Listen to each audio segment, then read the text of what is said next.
Selfie spot showdown. Heated confrontation at Red Rock Canyon goes viral after woman berates Italian tourist. A serene selfie location at Nevada's iconic Red Rock Canyon turned chaotic after a minor disagreement between visitors spiraled into a loud and confrontational public outburst, now circulating widely on social media.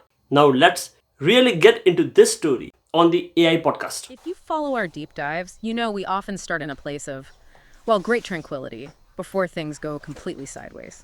And today is no exception. Not at all. Our source material takes us to Red Rock Canyon, Nevada. It's just about 15 miles west of the dazzling chaos of Las Vegas. It's beautiful out there. Striking red sandstone, these incredible panoramic views. Exactly. It's the perfect backdrop for a quiet moment.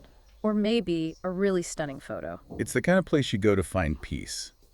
You definitely don't expect drama. Let alone a confrontation that would end up being seen by millions. But that's what happened. This serene spot became the stage for a loud, chaotic, and just incredibly tense showdown. The selfie spot showdown, as the internet quickly called it. That's the one. So we've looked at all the sources, the video, the news reports, the online commentary. And our mission today is to really dissect how a tiny dispute over taking a picture could just explode Into accusations of assault, yeah. Yeah. It reveals so much about public conflict tactics. And the trigger was so simple, just impatience.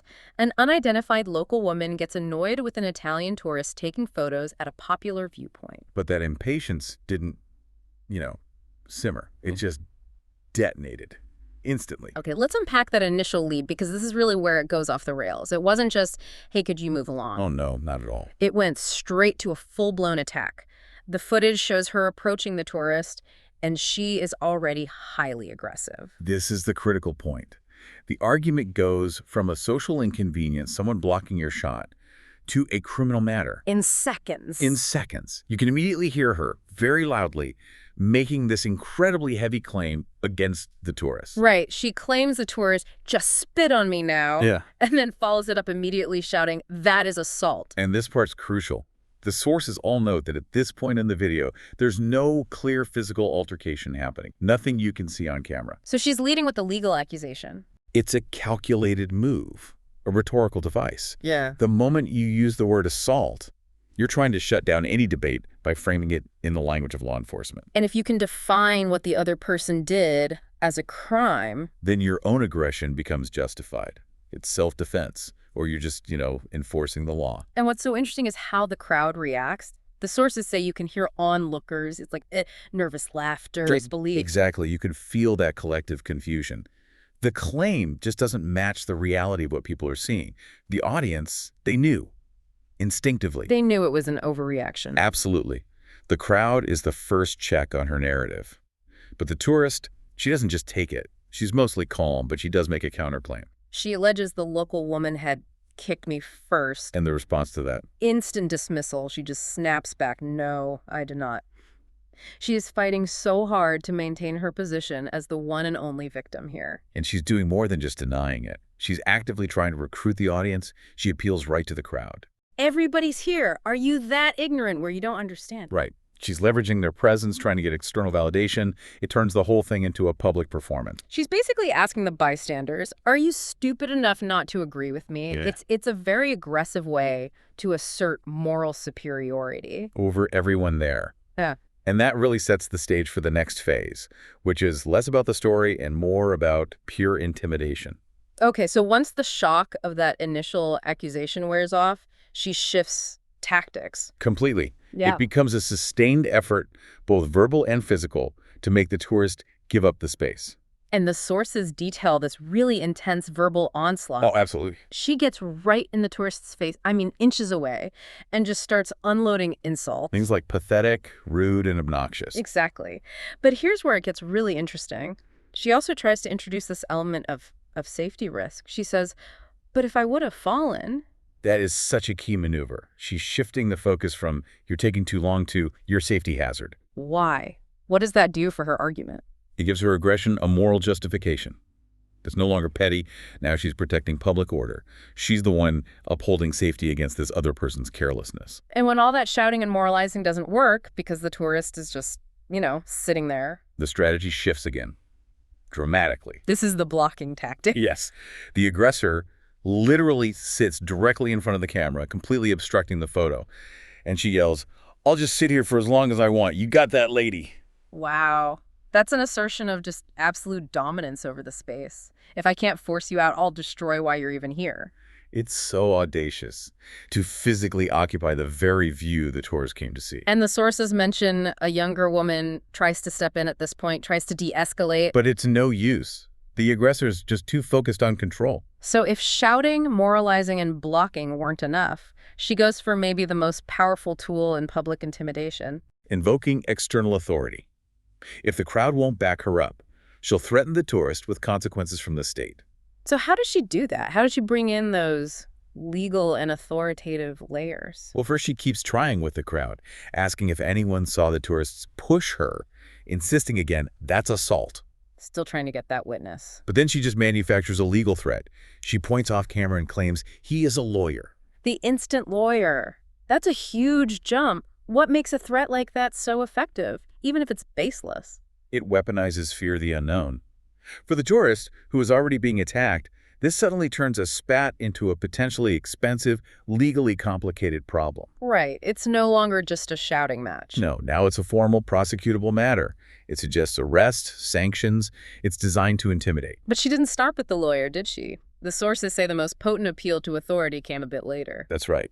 She crouches down to the tourist level, gets really intense, and she says it. I have served in the freaking army.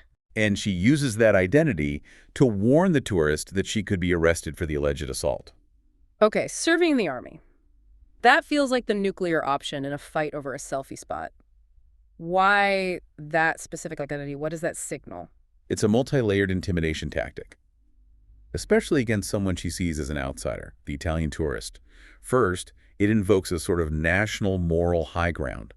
I serve this country, so my right to this space is superior to yours. Okay, that makes sense. And second, it implies she has knowledge of how authority works. Police, military protocol. That makes the threat of arrest feel more real. She's creating a power hierarchy. So it's not a fair fight anymore. It's an American patriot versus a tourist. Exactly. She's trying to frame it that way, to shut down any argument based on simple equality or fairness. This is really where the whole thing becomes a textbook case study in using identity as a weapon for public control. The goal is singular. Make the other person leave. By any means necessary. It's an aggressive, deliberate, multifaceted strategy to achieve that one goal. Okay, so let's move to the climax. The tourist, who has been pretty calm and just sitting on a rock this whole time, finally does something. She does. And it kind of confirms the aggressor's initial and likely false narrative. The sources say the tourist eventually appears to spit toward the woman. Yes. It seems like an act of frustrated retaliation, but it's a huge mistake. It hands the aggressor the exact ammunition she's been looking for. And that, of course, prompts another explosive round of insults. Oh, completely. It validates her entire performance. Now she can claim the moral victory she's been fighting for. And she feels she has to deliver one final statement to the crowd to justify everything. She does. She states her grievance, complaining the tourist was sitting here taking pictures as if she belonged with some glamour magazine. That quote is so revealing. It's not just about the time it took. Not at all. It reveals this deep resentment. The tourist's perceived self-focus was seen as a sign of arrogance, an offense against her own right to access that view. In her mind, it became a class issue, an entitlement issue. She frames the tourist's desire for a glamour shot as this unacceptable vanity. Which, in her view, justifies her hostile intervention. Exactly. She's the arbiter of acceptable public behavior. She ends by saying, "Sorry, everybody, but I'm not tolerating this." The hostility was a necessary act. And the resolution. The sustained attack finally works. The Italian tourist leaves the selfie spot. The aggressor remains, visibly furious, but victorious. She won the space. The battle for temporary ownership of that view is over. But the conflict doesn't end there, does it? It moves from Red Rock Canyon straight to the internet. Almost immediately. The video goes viral, and the online reaction was swift, judgmental, and, frankly, brutal toward the aggressor. Yeah, the sources say viewers were incredibly quick to criticize her, branding her the first Karen of 2026. For anyone who doesn't know the term, Karen has become this, social shorthand for a specific kind of aggressive public entitlement. Right, the person who demands immediate conformity and weaponizes language appeals to managers or the police to enforce their perceived privilege. And the internet's verdict was clear. The public consensus was that this was just an extreme, unacceptable overreaction. So when we look back at all the source material, this deep dive really shows a perfect hostile case study in how conflict escalates. You see that instant leap from a minor inconvenience, waiting for a photo, to accusations of a serious crime, the moment someone feels they're owed priority in a shared space. And you see exactly how identity, whether it's a claimed lawyer or real military service, is weaponized. It's used as a tool to control public space, to intimidate someone else into giving up ground. And the beautiful, silent backdrop of Red Rock Canyon just makes the hostility all the more ugly. It really highlights that tension, right? Between a shared public resource and this individual desire for a perfect performative moment. The dispute wasn't just about a picture.